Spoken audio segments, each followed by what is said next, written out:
Hey guys, it's Allie. I'm going to talk about the puppets that I made for my stop motion thesis film. As I mentioned, both my puppets have magnetic eyes, so I'm able to switch out the actual eyes themselves.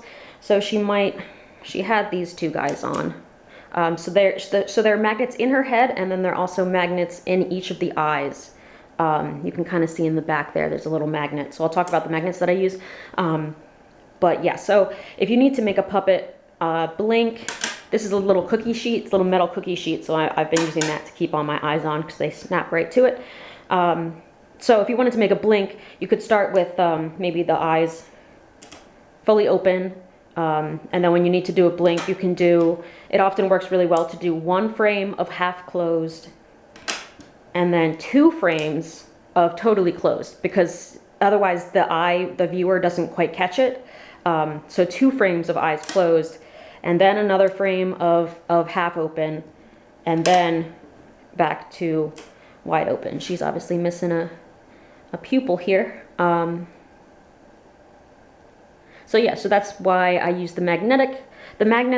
So when I first started doing it, I had eyes that stayed there, and I was using pieces of tape, basically, like I painted the skin color onto like some masking tape and cut out little bits, and I'd put like, and it just ended up being way too annoying, and it was going to take way too long. It was really like, I would add another eyelid on top of the skinnier eyelid, but then when I took off the big eyelid, it would take off both of them, and then the pupil would come off, and then it was just kind of a mess. So I ended up doing this, and so the eyes are also super sculpty. Some of them I did with the epoxy putty that I talked about, because I had to like make new ones like in the moment.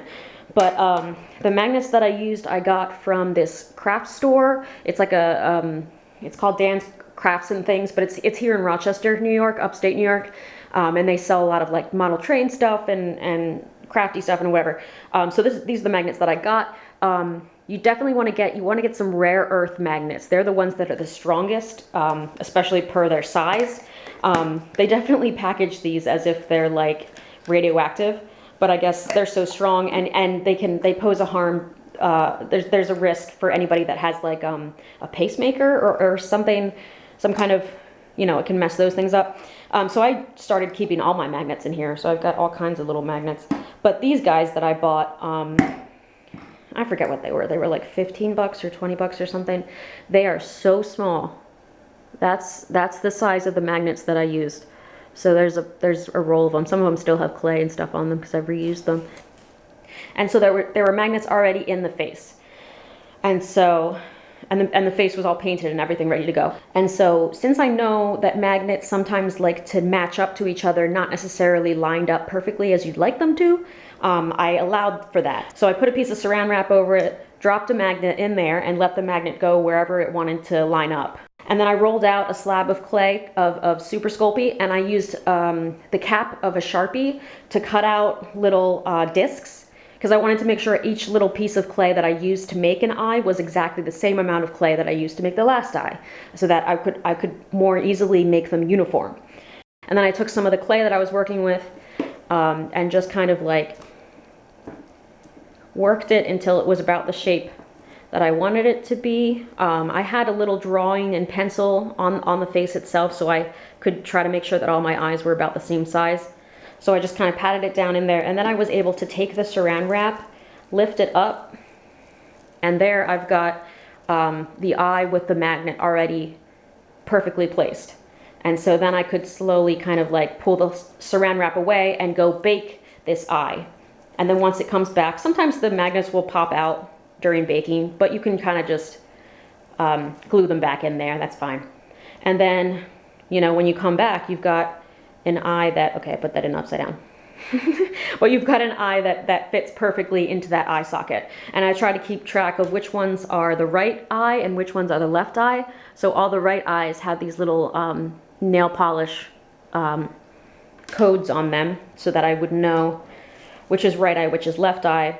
And then all of them also had a little dash mark on them showing where the top of the eye is. So I have it rotated correctly. So I've got this little dash here telling me that it goes in like that. So that's all the eyes. And when I made the eyes, I used nail polish. White nail polish was really nice to give me this really smooth, glossy, glassy kind of surface. That's exactly what I wanted for an eye. So most of them I did a base coat or two of that white. And then I slowly built up some acrylic paint as like the eyelids, and then added some little eyelashes. And so as far as the pupils go, all the pupils are made of paper. So I got this set, I got a set of hole punches in different sizes. And so I punched out a bunch of different black and brown and all these different colors and all these different sizes, and I tested around to see which ones looked best with which eyes. Fun fact, the size of her pupils actually changes somewhat depending on which eye she's wearing at the time. But yeah, so I was able to use those different hole punches because originally I was cutting the holes, I was cutting the dots out by hand, but like in close-up shots you could tell that I was cutting it by hand. It wasn't a perfect circle. So I went and I got the hole punches, so I would have like some really nice perfect circles quite easily. So these are all paper, and again, they're just attached with a little bit of Vaseline. It's actually kind of nice to use the Vaseline for eyes because the white of an eye is actually pretty moist, actually.